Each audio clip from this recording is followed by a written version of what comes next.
HB20 3 cilindros. Havia sido trocado bomba, rolamento e correia.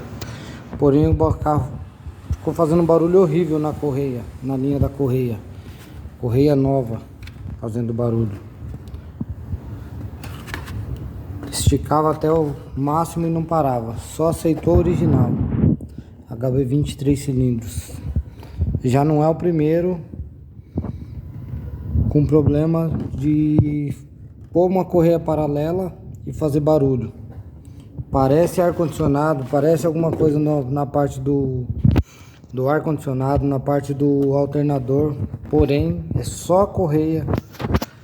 Ela é lisa, ó. Essa outra, ó, como que ela é. As costas da paralela é lisa. Ó, correia lisa. Coloca, faz barulho. Essa,